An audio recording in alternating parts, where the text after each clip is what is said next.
It may be an exciting day today. Uh, you're going to be looking at the television if you're watching on YouTube.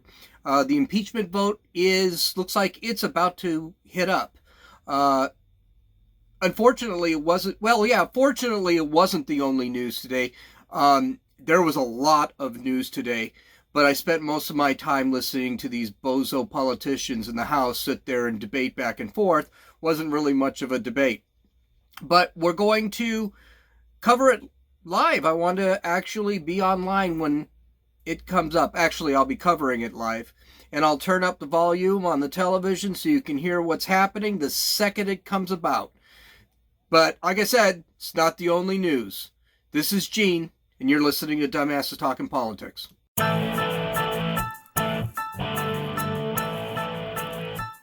Truth be known, I wasn't even going to do a podcast today. And the reason I wasn't going to do one is because I've been watching this impeachment thing all day at work. Thank God I had reports to do. Thank God I had a ton of work to do, and it ended up being noise in the background for me. And it got so boring, as a matter of fact. I ended up counting how many times the Democrats said no one is above the law, including the president. And after about 2 hours, I got up to almost 40. So, yeah, they're all on the same drum. Fortunately, it is coming up. They say it could be any minute now that they're going to have this. There was talk they could have this vote at 2 a.m., which you knew wasn't going to happen, because if they did have the vote, it would they want to have it in front of the cameras, so they would have canceled it. Right now, Representative Collins from, I believe, South Carolina is making an impassioned speech. One Democrat, I don't know who it was, but he'd actually been in the House for 1,000 years or so, 38 years, made the Democrats' response. So these are the closing statements. But you know what? There is a lot of other news we need to talk about. And I'm going to go pretty much unscripted today because I just really didn't have the time to come up with much. And all the news is so breaking that it's hard to keep up with it. This might be one of those things that I go into a little bit more detail tomorrow. Let's see what's going on. Well, with this impeachment thing, the one thing that's kind of ironic is that Trump, to celebrate being impeached tonight, he's doing a rally in Michigan. So I wish I was at that rally right now. You know that's gonna be a wild one. So they're still making speeches, I think. Not as the leader of the opposition to this impeachment. Yep, they're making just more speeches. So let's talk about some things. Obamacare is on its last legs. It sounds like. The individual mandate was struck down by the United States Court of Appeals for the Fifth Circuit, which is based in New Orleans. What this basically says is that the mandate required every citizen of the United States to have health insurance. This was a big deal because, of course, younger people don't want to have health insurance and they don't feel they need to spend money on it. Obama tried to make things easier by extending the ages that a child could have. Well, he's not a child at 26, but the age that a person could be kept under health insurance till the age of 26. But this mandate was heavily argued against. It basically, you're forcing people to buy health insurance. But the mandate was also really, really, really important for Obamacare, because the idea was a lot of these people were going to go into young people were going to buy Obamacare at higher prices because they could afford them. And that money was going to be used to supplement the families that had lesser income. So basically what was happening is Obama was stealing from Peter to pay Paul. It was just really not a good mandate. a lot of the things for Obamacare that was supposed to pay off, you'll remember that Obama had a penalty if you did not have health insurance. And if you did your taxes this year, you remember you had to fill in, do you have health insurance? And if you weren't, you were going to be mandated to get it. So that is a huge blow. The Fifth Circuit Court appeals court said the individual mandate is unconstitutional because it can no longer be read as a tax, and there is no other constitutional provision that justifies this exercise of congressional power. That's important. I'll get to that in a second. On the servability question, we remand to the district court to provide additional analysis of the provisions of the ACA that currently exist. Affordable Care Act is what ACA is. Republicans started calling it Obamacare. They continue, having concluded that the individual mandate is unconstitutional, we must determine whether or how much of the rest of the ACA is serviceable from the constitutional defect. It may still be that none of the ACA is severable from the individual mandate, even after this inquiry is concluded. So, Obama's legacy is taking a beating. This court determined that this was not a tax, that this was a fine. You'll remember the Supreme Court said that, it could be a tax. We'll just call it a tax. The Supreme Court never really openly ruled on this thing. They just kind of said, it can be seen as a tax, not a penalty, so we're going to call it a tax. There was another lawsuit put in Texas that ended up in the Fifth Circuit Court of Appeals, and now that appellate court is saying, no, that can't be called a tax. That's not a tax. So this could be a huge problem. It could be a huge problem for Obamacare, and it might be the end of it, because they're going to have a hard time trying to find out how to fund it. And the only way you're going to be able to fund it is get more people into it that can afford health insurance, make them pay a higher rate. And Obamacare did that by making it, you had to have it. Or it's going to have to come out of taxpayers' money. So this is a huge blow. It's not over yet. It's probably going to end up going to the Supreme Court again. Again, this mandate/tax thing is going to appear in front of the Supreme Court. This time you do have a lot more of a conservative judgeship, and this time the Supreme Court is really being faced with, is this a penalty or is this a tax? So chances are they're going to actually have to answer that question. In other news, I guess we're not going to have a government shutdown, which kind of makes me say to myself, why not?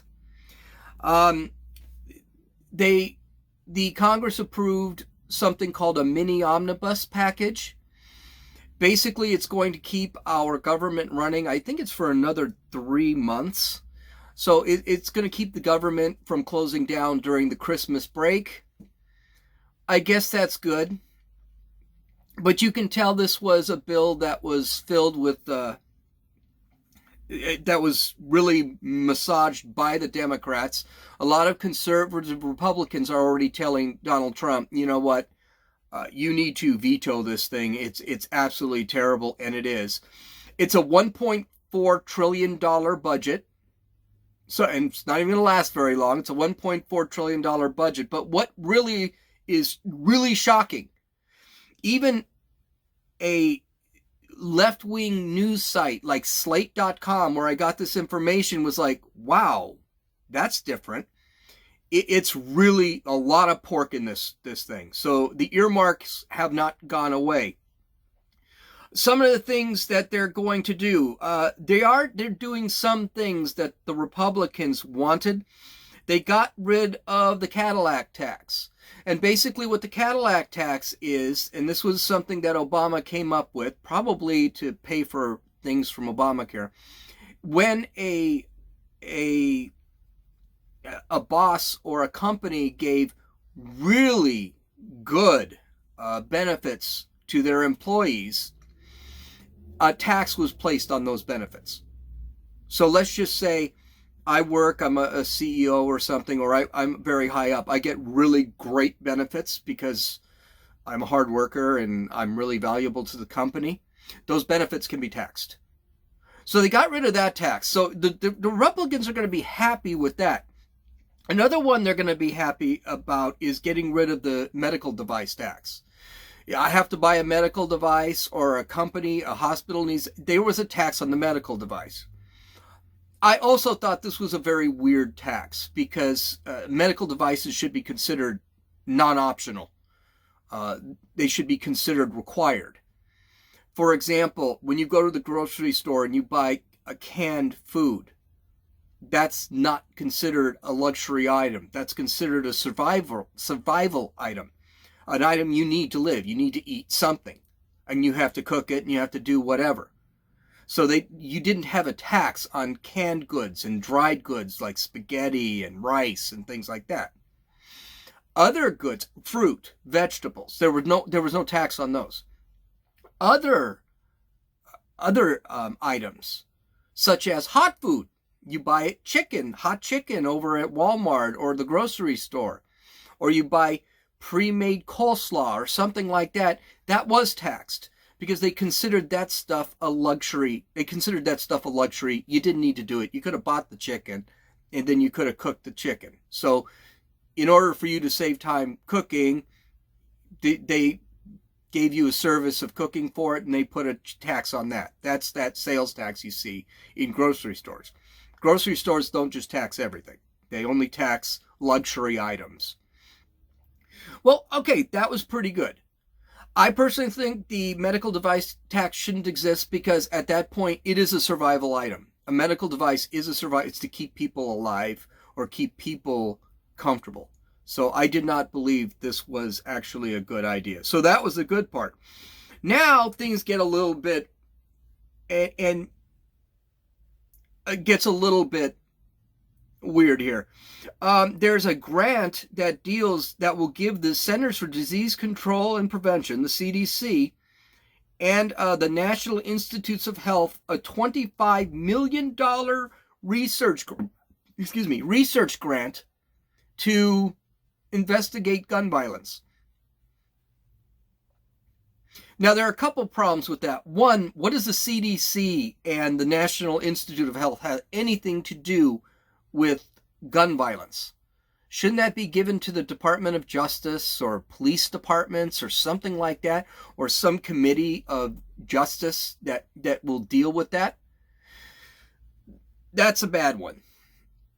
Gun violence has nothing to do with disease. You get shot in the chest. It's not like I had a heart attack. If you're investigating heart health or cancer research, yeah, give it to the CDC. But having them investigate that stuff just makes absolutely no sense. Now, Ben Shapiro at the Daily Wire pointed out, oh yeah, this is what they want to do though. They can sit back and say, okay, the CDC comes up with some bizarre scientific study or whatever they do, and they can basically say that, okay, well, now we need to put regulations, just like smoking, which we'll get to in a second, it can only be done at a certain age, or marijuana can only be done at a certain age. This might be kind of a backhanded way, and 25 million is not a lot in the great scheme of things, but it could be a backhanded way for the Democrats to give themselves some justification to put regulations on gun violence, on guns. So, but it's just, why is that there? Then there was another one. They have banned smoking of cigarettes, tobacco, any tobacco, and vaping products till the age of 21 years old. And this was supported by a bunch of the cigarette companies and the vaping companies, which was kind of a surprise. Why this is in an omnibus package, I have no idea. This isn't just an earmark. This is passing a law. Now, I'm really mixed on that. Cigarettes aren't good. Let's get it. But you're 18 years old. You can serve in war. Get shot at. Get killed. But you can make that decision to join the military. And you're not old enough to decide whether you want to smoke a cigarette or not. So I really don't care about the 21-year-old thing. I don't smoke, so it doesn't make any difference. I personally think we keep putting regulations on tobacco products that says to me that maybe we should ban them if that's what they want, which is, again, one of the reasons I have an argument with marijuana. I have an argument with marijuana because, oh yeah, everyone wants it now, and yeah, it's to 21, but then when the health problems start happening in 10 to 15 years, they're going to try and ban it. It's going to be too late. This is the same thing with this. I don't think raising the age is a great thing. I don't think it matters. And I think if you're old enough to pay your taxes, you're old enough to have a job, you're old enough to go to war, you're old enough to figure out whether you're wise enough or not, it's not relevant. You're old enough to make the decision whether or not you can smoke.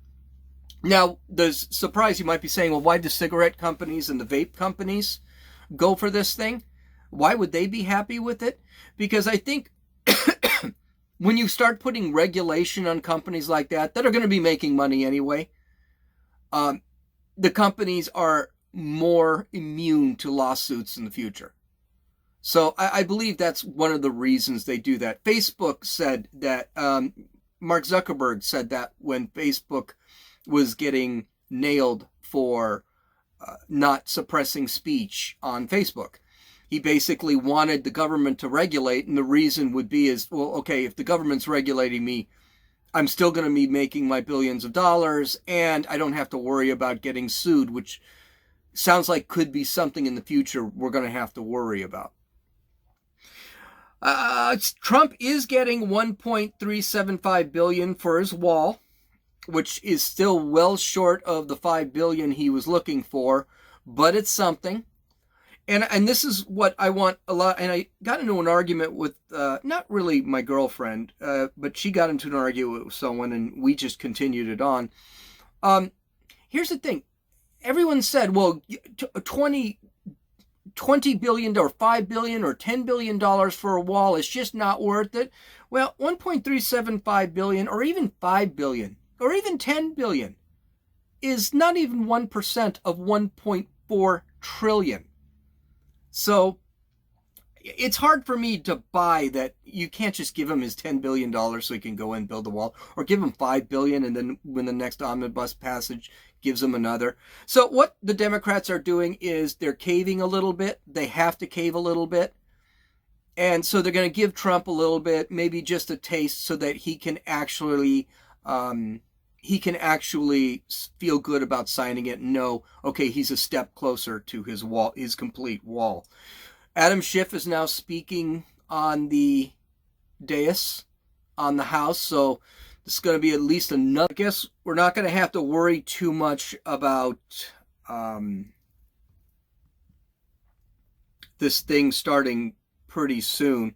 Matter of fact, I might get through the entire podcast before it even starts. Finally, the bill secures $425 million for election security grants. I hate grants because they just hand them anywhere. 3.1% pay increases for federal employees, and $7.6 billion for the 2020 census. Here's the problem. We're spending $1.4 trillion. Democrats and Republicans are completely bipartisan about spending. This is just not something. We need to control this stuff, and we're not controlling it. So, and then in 3 to 6 months, we're going to be doing the whole thing again. We're looking at probably $5 trillion this year spending, and we're spending it on crap. The spending has got to calm down. Trump's always been a spender. As a matter of fact, I don't remember any president that wasn't a spender. George W. Bush was a spender. Clinton was a spender. But we're not getting this spending under control. So this is not a great bill. It's being pushed too fast.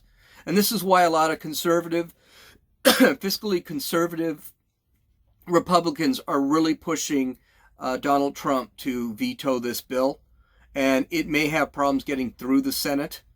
But I got a feeling if it gets to Trump's desk, this is not going to stop Trump from signing it. He will sign it, and that's kind of disturbing. That doesn't make me happy.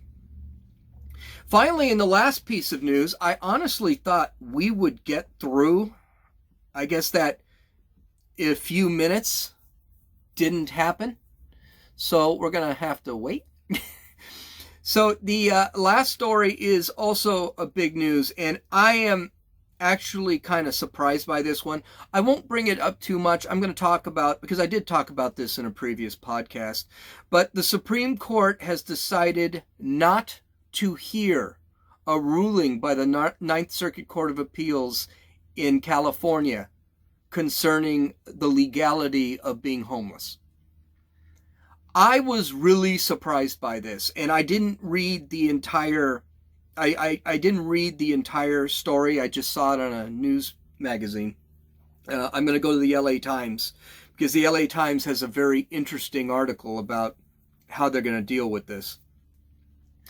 The the Ninth Circuit Court of Appeals, which there usually is about a 90% chance it's going to get overruled by the Supreme Court the way they go, ruled that it goes against the Fifth Amendment of the United States for cruel to unusual punishment to force people or ticket people who are living on the streets or asking them to get out in front of a business or not pooping in the streets.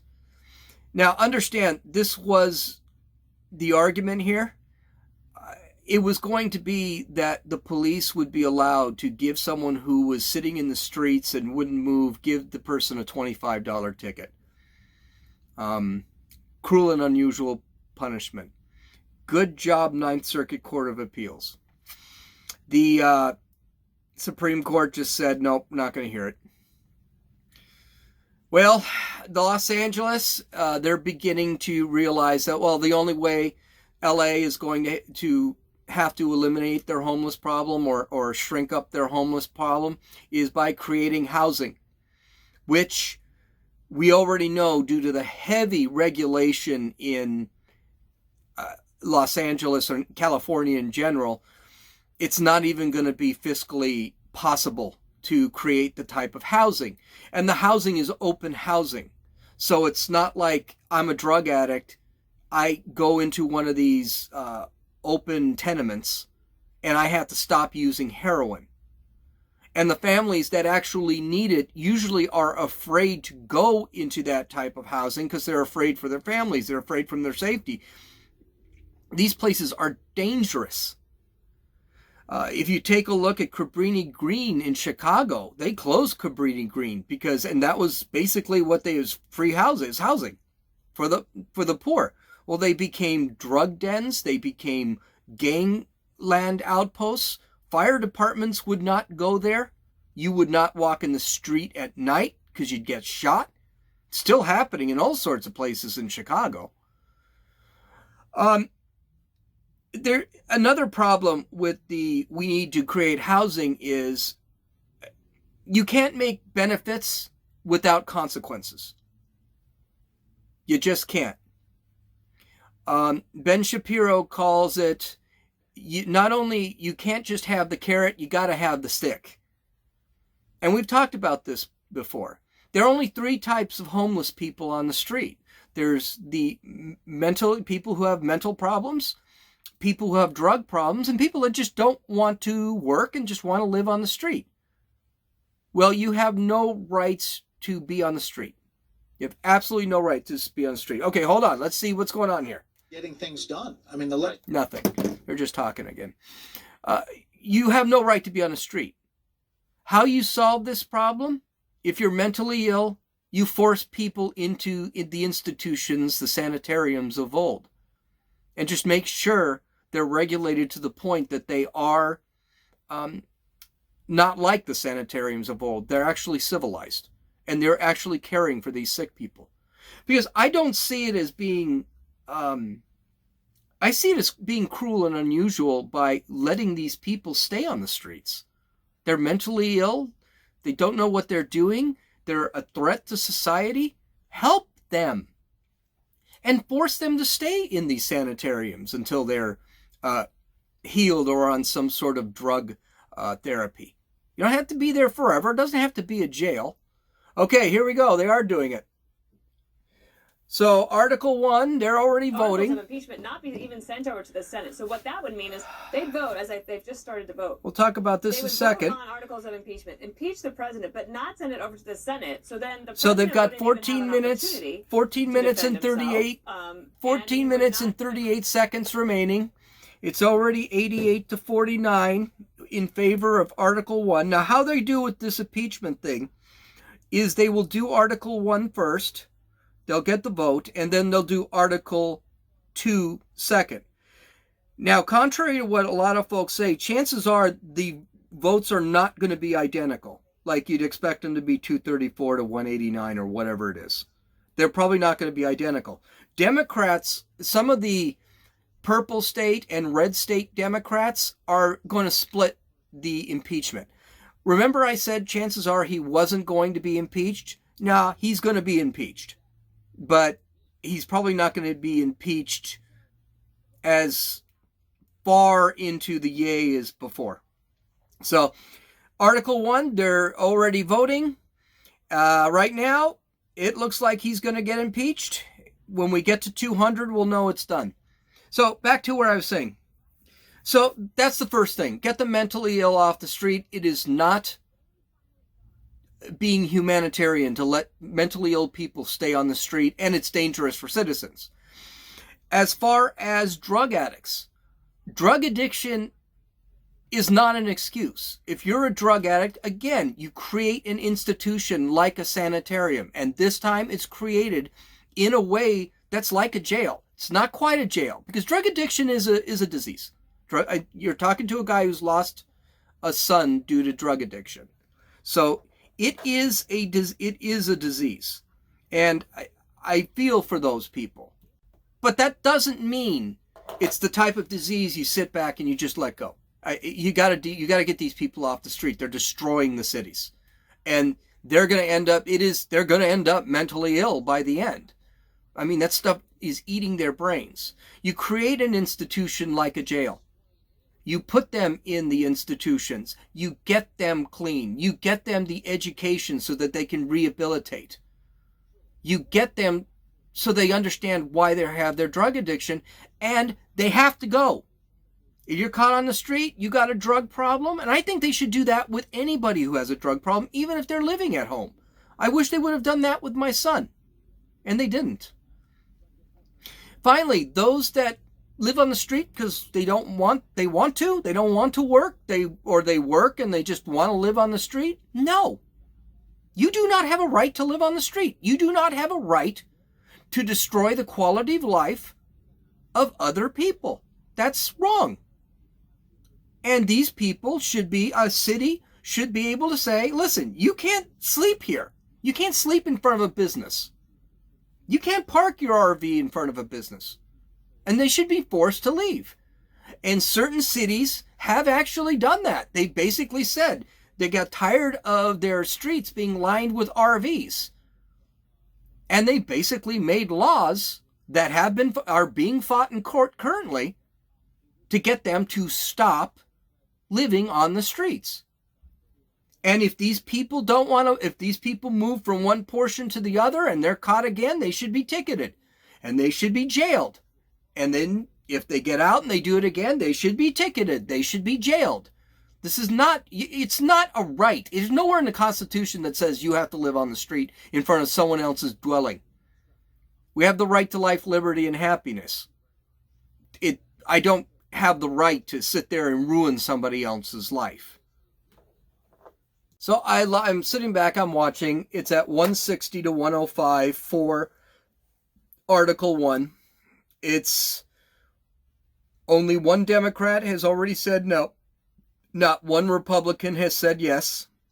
It's going pretty much down the line. Now, how they vote in the House, and I wasn't sure how they did this. They do it electronically, either with their phones or a device that's on their chair. And they give them about 15 minutes to vote. It's down to about 9 minutes remaining, and it amazes me that they give them 15 minutes. If those folks are there, yeah, give them 10 minutes, 5 minutes. You guys vote. You think it's that important? Go ahead and vote.